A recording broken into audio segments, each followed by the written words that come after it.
Hi hello friends, நான் சங்கீதா சரவணகுமார். இன்றைக்கி ஓணம் ஸ்பெஷலாக நம்ம பார்க்க போகிறது சக்கப்பிரதமன், அதாவது பலாப்பழ பாயசம் தான். இந்த பாயசம் செய்கிறதுக்கு ஒரு வெள்ளை பாகு ரெடி பண்ணிக்கலாம். 1 கப் வெல்லத்தை 1/2 கப் தண்ணி ஊற்றி கொதிக்க வச்சு வடிகட்டி எடுத்துக்கோங்க.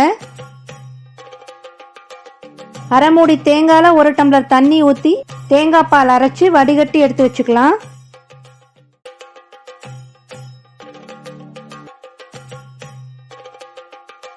ஒரு மிக்சி ஜாரில் 4லேருந்து 5 பலாப்பழத்தை குட்டி குட்டியாக கட் பண்ணி தண்ணி ஊற்றாமல் பேஸ்ட் மாதிரி அரைச்சி எடுத்து வச்சுக்கலாம்.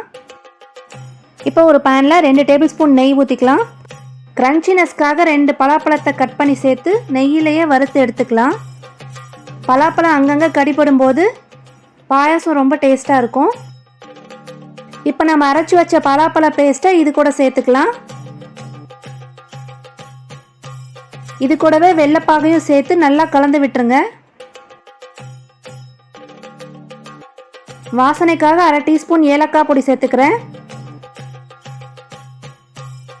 இப்போ நம்ம எடுத்து வச்ச தேங்காய் பாலை இது கூட சேர்த்து நல்லா கலந்துக்கோங்க.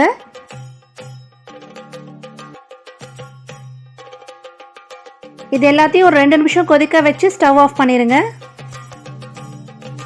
அடுத்து ஒரு பேனில் 1 டேபிள் ஸ்பூன் நெய் ஊற்றிக்கலாம். கொஞ்சமாக உடைச்ச முந்திரி, திராட்சை இது எல்லாத்தையும் சேர்த்து ஃப்ரை பண்ணி நம்ம பாயசத்தில் சேர்த்துருங்க.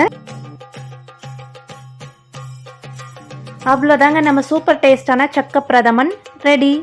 இதில் சேர்த்துருக்கிற பலாப்பழம், வெல்லம், தேங்காய் பால் எல்லாமே உடம்புக்கு ரொம்ப நல்லது. டேஸ்ட்டும் ரொம்ப சூப்பராக இருந்தது. நீங்களும் வீட்டில் ட்ரை பண்ணி பாருங்கள்.